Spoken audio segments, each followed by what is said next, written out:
तो बच्चों कैसे हैं? आशा करते हैं आप स्वस्थ एवं प्रसन्न होंगे। मेरे प्यारे बच्चों, विलेन की का जो चैप्टर पढ़ाया जा रहा है उसके पिछले वीडियो में आपको परासरण और परासरण दाब से संबंधित गणना वगैरह के बारे में बताया गया था। आज हम परासरण और विसरण में अंतर सब कुछ दिया जाता है 1-2 नंबर में। परासरण और विसरण में क्या अंतर है और वानठाफ नियम किसको बोला जाता है, कौन कौन से वानठाफ नियम हैं, इसके बारे में पढ़ा जाएगा। मेरे प्यारे बच्चों, परासरण और विसरण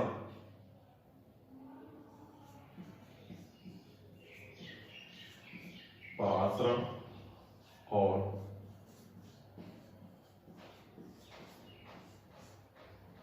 में अंतर जानना है। परासरण ऑस्मोसिस है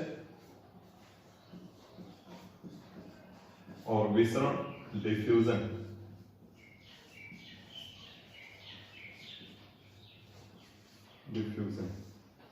पहले परासरण आप जानो किसको बोलते हैं? अर्धपारगम्य झिल्ली जो अपने अंदर केवल विलायक के अणुओं को प्रवेश देती है। अर्धपारगम्य झिल्ली द्वारा पृथक किए गए विलायक से विलयन की ओर अथवा तनु विलयन से सांद्र विलयन की ओर के स्वतः प्रवाह को बोला जाता है परासरण। क्यों तनु विलयन से ही सांद्र विलयन की तरफ प्रवाह होता है? ऐसा देखो, तनु विलयन जो होगा उसमें विलय का घनत्व कम होगा और सांद्र विलयन में घनत्व उसका अधिक होगा। तो अगर एक गाढ़ा सोल्यूशन है, एक पतला सोल्यूशन है, दोनों को अगर आप गिराओगे तो किसमें फैलाव अधिक होगा? जो क्या होगा, पतला वाला विलयन होगा उसमें फैलाव अधिक होगा। तो पतले विलयन में फैलने की प्रवृत्ति ज्यादा होती है, इसके कारण से तनु विलयन से सांद्र विलयन की ओर प्रवाह होगा। विसरण किसी पदार्थ के बहाव को, किसी पदार्थ के फैलाव को विसरण बोला जाता है। इन दोनों में क्या मुख्य डिफरेंस है परासरण और विसरण में?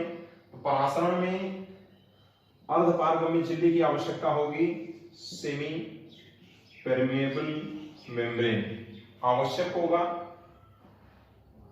और इसमें आवश्यक नहीं होगा। अर्धपारगम्य झिल्ली की आवश्यकता विसरण में नहीं होगी।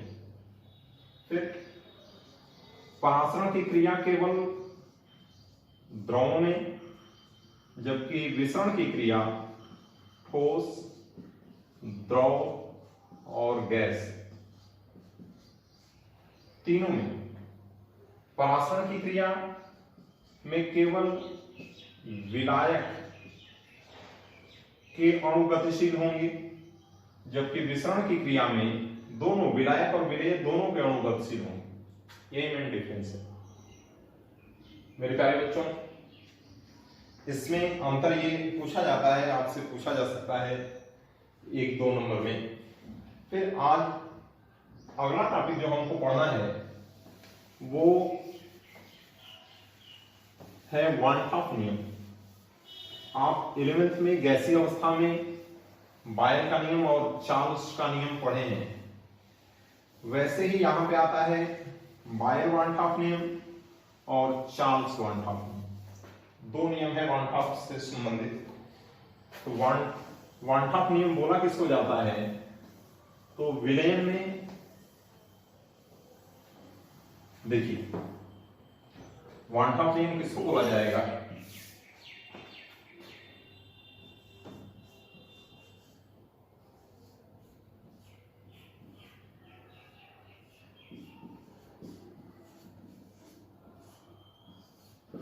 वानठाफ नियम किसको बोलेंगे? तो विलयन की सांद्रता C, परासरण दाब P और परम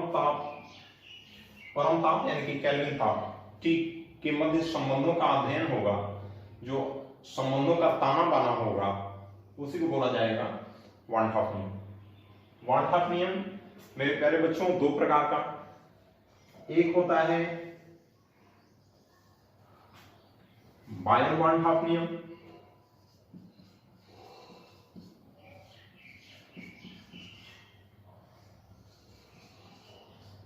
बायल वानठाफ नियम और एक है चार्ल्स वन टॉप नियम।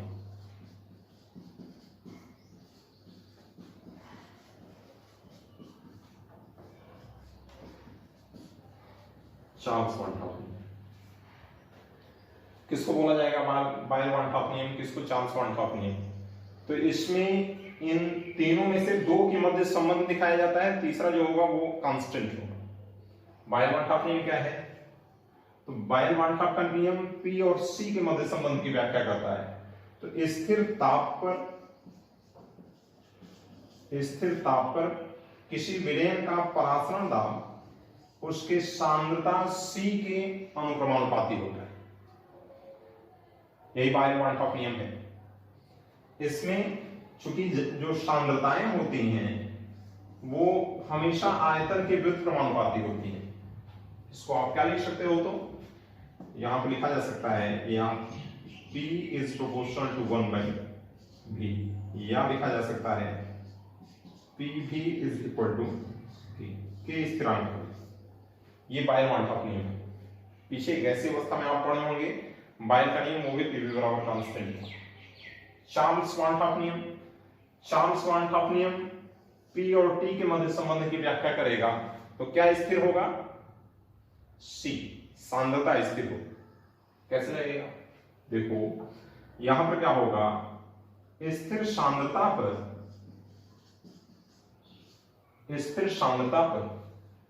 किसी विलयन का परासरण दाब P उसके परम ताप कैपिटल T के अनुक्रमानुपाती होता है। यह आपका चार्ल्स वन टॉप नियम। इसमें इसको समीकरण हम 1 कर दें, इसको समीकरण 2 कर दें, तो वन टॉप समीकरण हम निकालेंगे। वन टॉप समीकरण कैसे निकलेगा?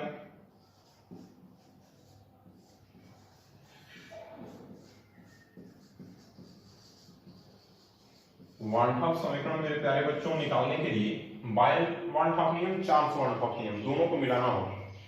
इसमें समीकरण 1 तथा 2 से क्या हो जाएगा? समीकरण 1 है P अनुक्रमानुपाती 1/V, Charles one top नियम है P अनुक्रमानुपाती T। क्या कर देंगे हम? P अनुक्रमानुपाती T/V, या इसको लिखा जा सकता है PV बराबर RT। R जो है वो विलयन स्थिरांक है, विलयन स्थिरांक। इसका मान 0.0821 लीटर वायुमंडल प्रति मोल प्रति केल्विन विलयन स्थिरांक। ये विलयन के 1 मोल के लिए है। यदि विलयन में मोलों की संख्या n हो तो इसको लिखा जा सकता है PV बराबर nRT। इसमें इस पे आधारित सवाल पूछा जा सकता है, या इसको लिखा जा सकता है P बराबर N/VRT। N/V एकांक आयतन में उपस्थित पदार्थ के मोलों की संख्या है। पीछे विलयन की सांद्रता इकाई कंसंट्रेशन यूनिट ऑफ सॉल्यूशन में आप पढ़े थे कि एकांक आयतन में उपस्थित पदार्थ के मोलों की संख्या को हम मोलरता बोलते हैं।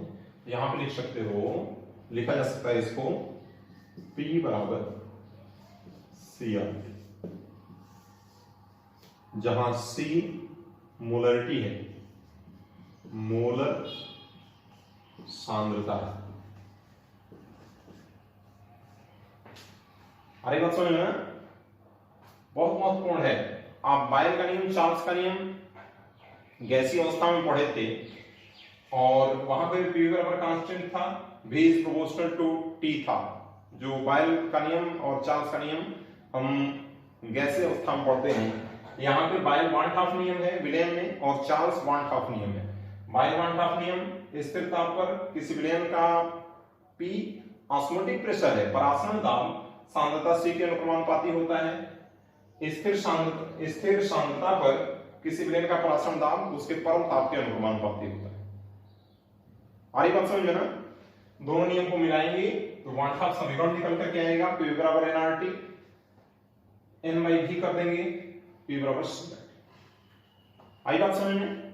एकदम आसान है। अब इसमें वन हाफ नियम की सीमाएं कुछ हैं। वन हाफ नियम की सीमाएं क्या क्या हैं हम देखते हैं। वन हाफ नियम की सीमाएं, इसको इरेज कर दिया जाए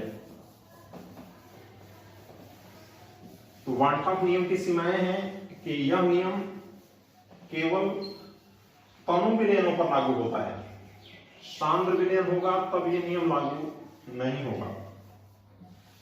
देखिए इसमें यह नियम केवल तनु विलयनों पर लागू होगा।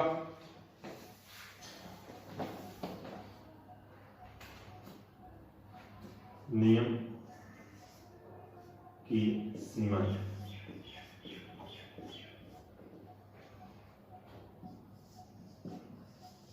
केवल तनु विलयनों के लिए सही है। विलेय, जो विलेय है, विलेय का विलयन में वियोजन ऐसा ना हो कि यह अपघटित हो जाए अथवा संगणन, कई छोटे छोटे मिलकर के एक बड़ा अणु बना।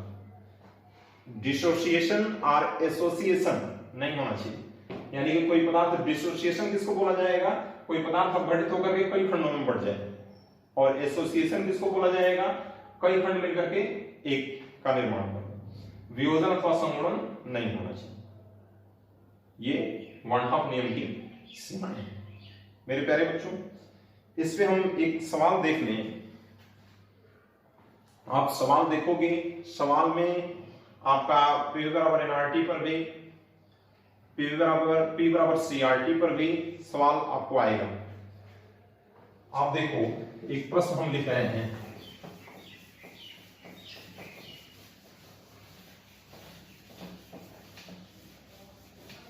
देखिए इसमें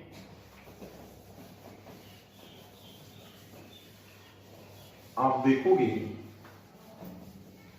सवाल निश्चित रूप से इससे पूछा जाता है आपके विलयन वाले चैप्टर से। देखिए यूरिया के एक प्रश्न लिख रहे हैं।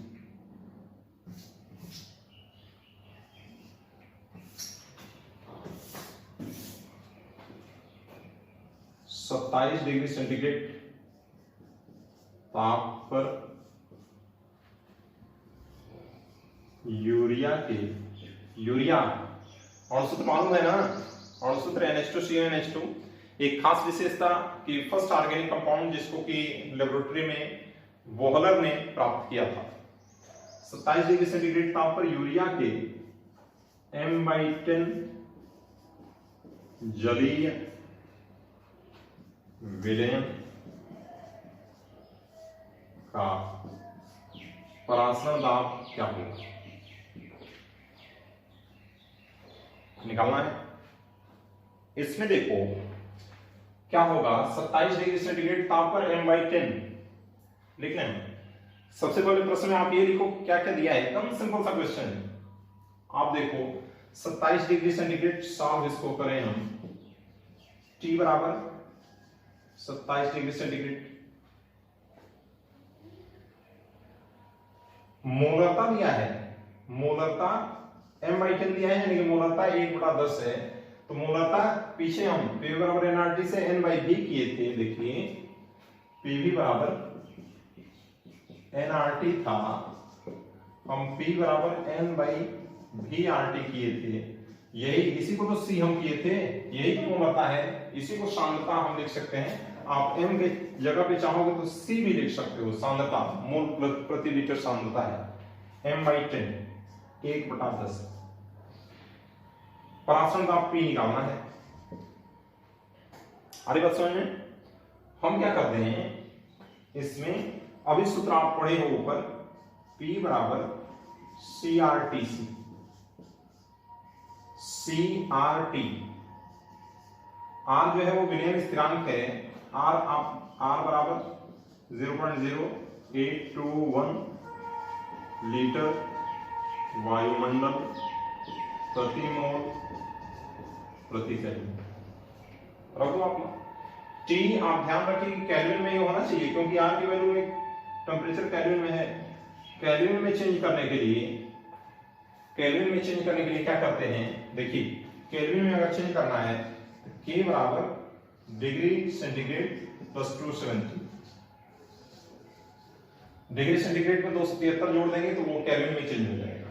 यहां पे आप क्या कर दो, सांद्रता 1/10 है, R की वैल्यू 0.0821 है, T की वैल्यू 273। सॉल्व कर दो इसको सॉल्व कर देंगे। इसमें 27 डिग्री सेंटीग्रेड है सभी, इसको 300 केल्विन होगा, ये 273 नहीं, आप 300 रखोगे, आप सॉल्व कर दीजिए इसको, ये लगभग 2.4 वायुमंडल आएगा।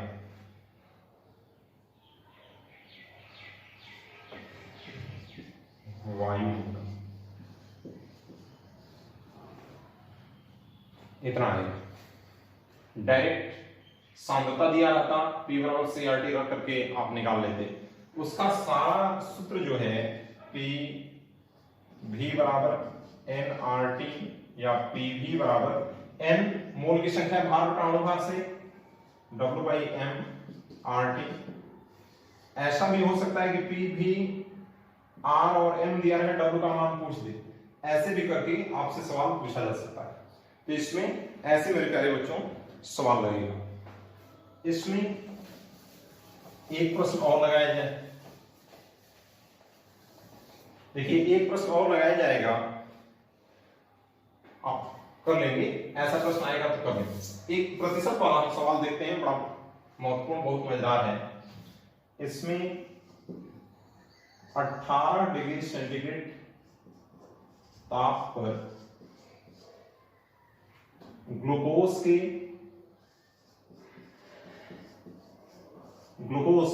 अणुसूत्र क्या होगा, ग्लूकोज C6H12O6, ग्लूकोज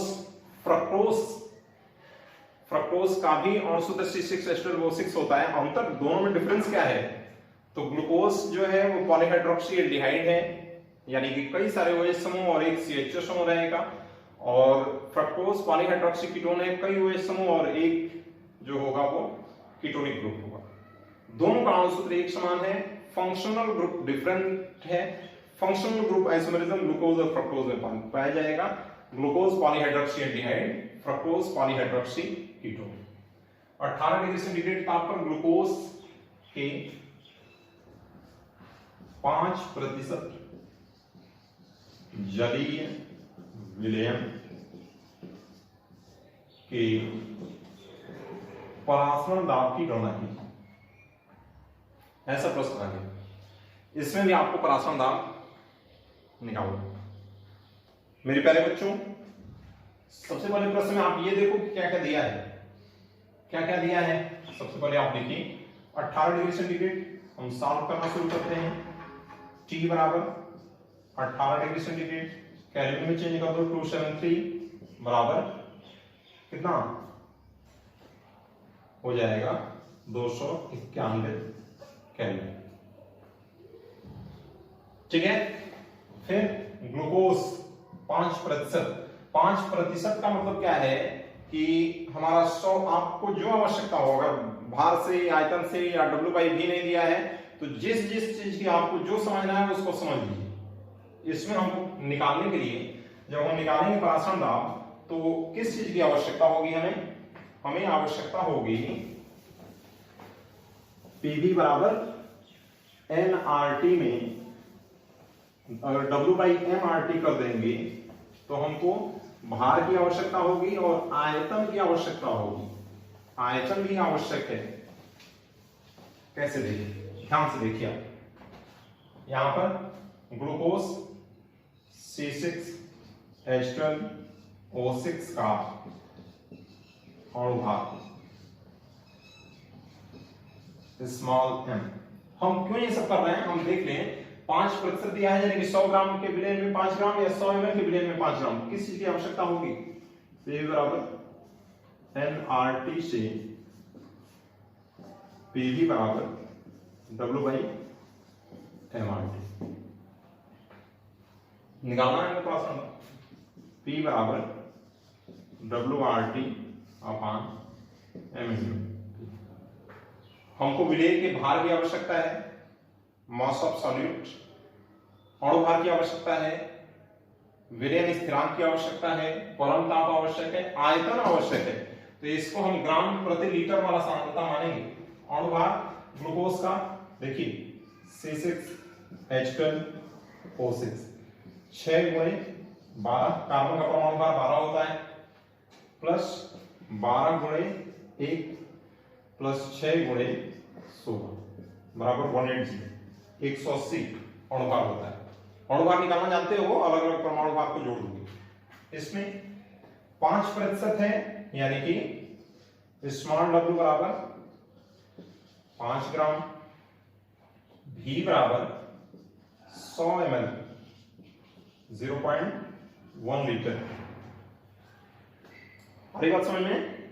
इसमें तो आपको T मालूम हो गया, W मालूम हो गया, R की वैल्यू जानते हो आप 0.0821 लीटर वायुमंडल प्रति मोल प्रति केल्विन।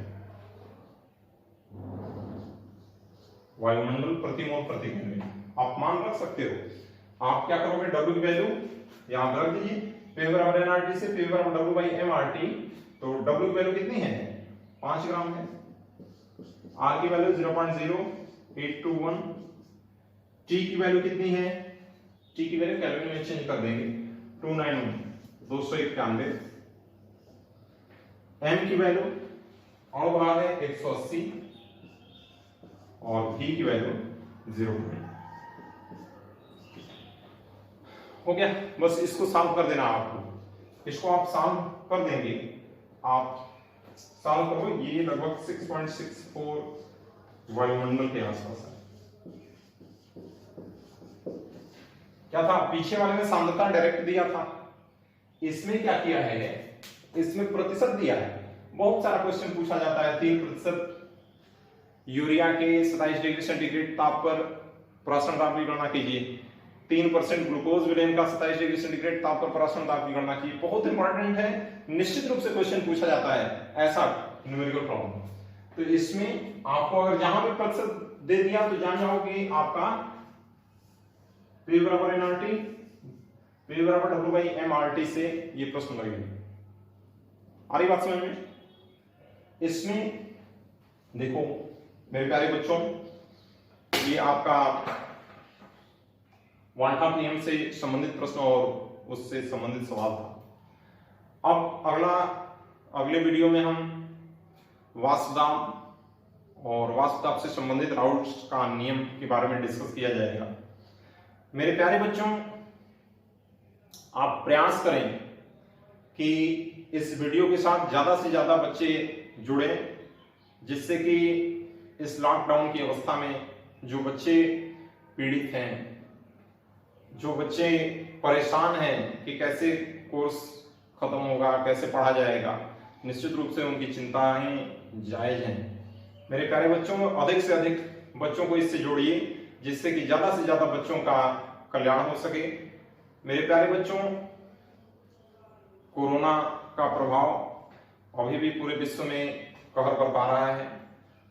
आप बहुत आवश्यक हो तभी बाहर, आप मुंह और नाक पर निश्चित रूप से मास्क लगा करके बाहर निकलें, घर पर रहिए, सुरक्षित रहिए और अपने कोर्स को धीरे धीरे सभी विषयों को आप पढ़ना शुरू कर दो। सभी की पढ़ाई ऑनलाइन शुरू हो गई है।